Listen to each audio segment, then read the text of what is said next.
Thanks to his lightning rod opponent Colby Covington and a move up in weight, Brazilian Rafael dos Anjos has transformed from a descending UFC talent to a revived fan favorite. "I'm in a new position.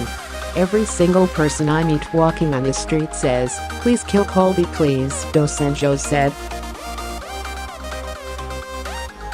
"I'm in a good position now to do something that everybody wants to watch." Advertisement. The talkative, no.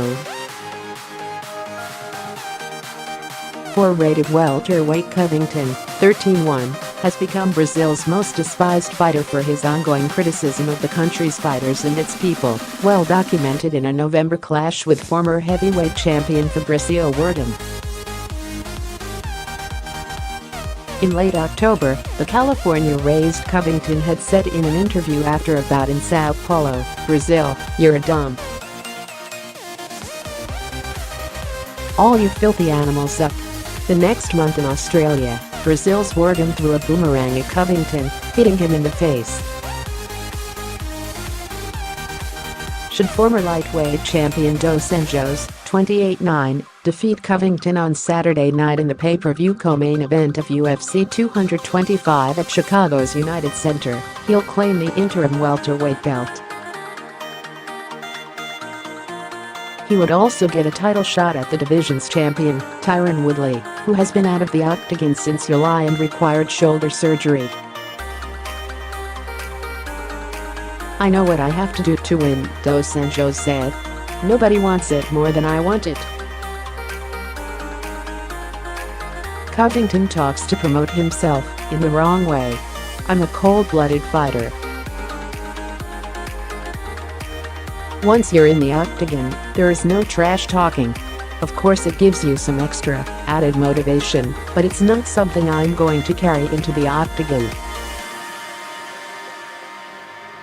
I have enough motivation with my kids and family. I need to provide for them. And I'm a very competitive guy." Boxing and MMA Holly Holm is determined to spring from UFC 225 to title contention. By Lance Pugmire Jun 4, 2018, 9:20 a.m. "I don't think he can last 5 rounds with me."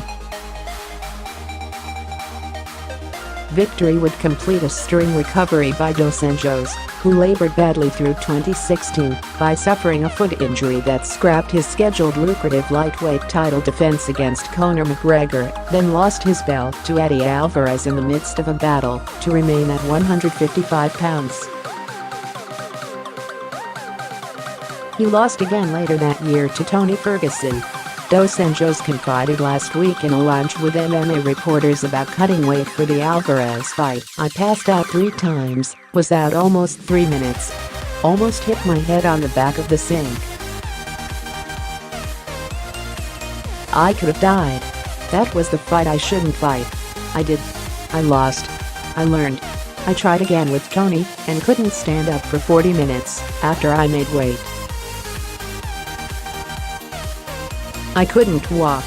I did it, but it didn't make any sense. I said, it's time to live my life. I want to have pleasure. The move up in weight was the best option." He's won 3 consecutive fights at 170 pounds, including a December unanimous decision over former champion Robbie Lawler. "I'm training better, living better," dos Anjos said. "Last week, I went to a Brazilian barbecue.